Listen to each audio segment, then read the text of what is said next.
First, a situation at a school on the south side could potentially have resulted in disaster. Here's Kristi with more.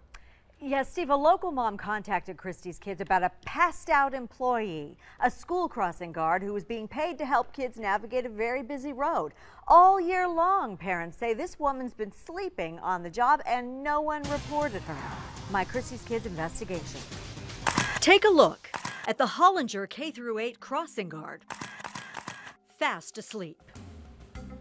She doesn't really care about the kids crossing the street. Kristi's kids showed those photos to Hollinger 5th grader Emily Sotelo and her little brother Emilio. She didn't care about her job because she fell asleep. It'll be dangerous because the other kids will get ran over. Hollinger K-8 sits along a busy stretch of Ajo Way west of 6th Avenue.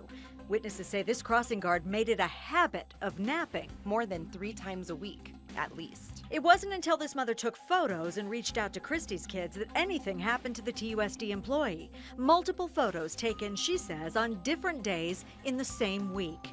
How long has this been going on? Since the school year started, since July. Another Hollinger mother worried in silence. There have been times when I've had to help my kids cross the road because this woman's been asleep. While I've crossed the road, cars have had to honk to wake her and get her to help me cross the road. Finally, 2 weeks ago, Stacy sent an email to TUSD's school safety department. When Kristi's kids went to check on the crossing guard last week, she was nowhere to be found. Neighbors tell us the crashed-out crossing guard is notorious. I've gone by on 4 occasions, and all 4 occasions she's been seated and asleep. I've seen kids cross the street alone. It's not appropriate, and she was let go from the position. Jeffrey Coleman with school safety says kids always come first. The crossing guard was reassigned. There are about 200 crossing guards in the district, making $8.66 an hour for 2 hours a school day. Each has passed a physical, had classroom instruction, and got on-the-job training. Most are retired, and yes, they are allowed to have a chair on site. Supervisors routinely check on them, but this one, for too long, fell through the cracks. The safety of our children is the most important thing to us. Kristi's kids confirmed Hollinger does have a new crossing guard now. We showed those pictures to him and got a strong reaction.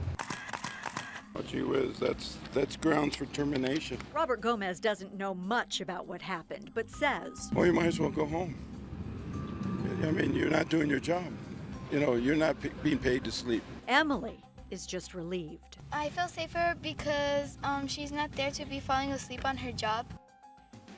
And Kristi's kids did try several times to talk with that crossing guard who fell asleep, but we never heard back.